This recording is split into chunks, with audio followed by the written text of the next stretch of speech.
Kanpur central station पहुंचे Prayagraj division के senior DCM Himanshu Shukla ने प्रयागराज में होने वाले महाकुंभ मेले को लेकर रेलवे सेंट्रल के कई अधिकारियों के साथ बैठक कर दिशा निर्देश दिए। सीनियर DCM ने बताया कि इस बैठक में CTM, catering inspector, CMI, CS के अलावा कई अधिकारियों को जरूरी निर्देश दिए गए हैं।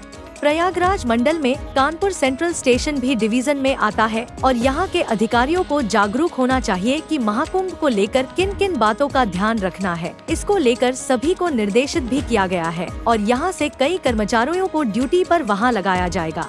महाकुंभ को लेकर एक स्पेशल ट्रेनिंग प्रोग्राम के अंतर्गत कर्मचारियों को ट्रेनिंग दी जाएगी, जिसमें संरक्षण, सेवा और यात्री सुविधा का पूरा ध्यान रखा जाएगा। उन्होंने कहा कि केंद्र की मंशा के अनुरूप महाकुंभ को लेकर सभी तैयारियां कर ली जाएंगी। सर, आज किसने बैठक की और क्या-क्या निर्देश दिए गए खासकर महाकुंभ? महाकुंभ के बारे में जैसे आज सीनियर DCM के नेतृत्व में आज यहाँ पे जितने भी कानपुर के सुपरवाइजर्स और निरीक्षक थे उनको सबने मार्गदर्शन किया कि महाकुंभ के को दृष्टिगत रखते हुए क्या क्या तैयारियां करनी है और साथ में भी बताया कि महाकुंभ केवल प्रयागराज का नहीं, पूरे प्रयागराज मंडल का है। उसी से संबंधित यहाँ सारे सुपरवाइजर्स को कि किस किस तरीके से तैयारी करनी है और यहाँ से भी हमारे यहाँ से कितने स्टाफ, कानपुर से कितने स्टाफ को बीच में पदस्थापित किया जाना है महाकुंभ के पीरियड में इलाहाबाद के लिए।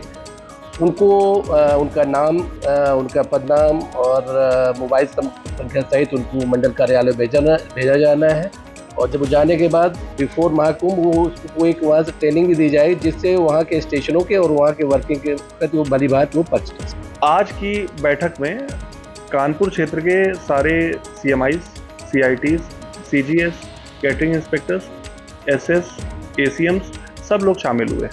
इसमें मुख्य मुद्दा यह रहा कि बृहद स्तर पे हम लोगों को महाकुंभ प्लान करना है। महाकुंभ केवल प्रयागराज जंक्शन से जुड़ा महोत्सव नहीं है, ये पूरी डिवीजन से जुड़ा महोत्सव है। हर जगह से यात्री आएंगे, तो इन लोगों को भी अवेयरनेस होनी चाहिए कि महाकुंभ क्या है, कैसे कराया जाता है और इनको ड्यूटीज़ पर भी वहाँ लगाया जाएगा। इस नाते इनको एक सॉफ्ट स्किल ट्रेनिंग देने के लिए, इनकी बातों को समझने के लिए और इनको काउंसल करने के लिए और कुछ रेल मदद वगैरह से जुड़ी जो चीज़ें हैं उस पर इनको काउंसल करने के लिए मैं आज यहाँ आया हूँ। सर, क्या क्या विशेष इंस्ट्रक्शन दिए हैं निर्देश? सबसे पहले मैंने निर्देश दिया है कि संरक्षा पर विशेष ध्यान दें। यहाँ पर संरक्षा, सुरक्षा,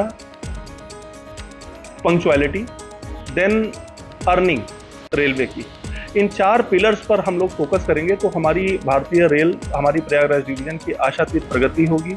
इसी के अंतर्गत हमने इनसे ये कहा कि आप रेल मदद से जुड़ी जो यात्रियों की कंप्लेन है उनको संजीदगी से लें और एक ही तरह की कंप्लेन दोबारा न प्राप्त हो, इस पर विशेष ध्यान दें। जैसे कैटरिंग में अगर ओवरचार्जिंग की कंप्लेन मिलती है तो आप ये सुनिश्चित करें कि जो कैटरिंग स्टॉल संचालक हैं वो निश्चित रूप से ये मान के चलें कि अगर दोबारा हम ऐसी गलती करेंगे तो उनका जो स्टॉल है या तो क्लोज किया जाएगा या टेंडर एग्रीमेंट तहत उस पर कठोर कार्रवाई की जाएगी।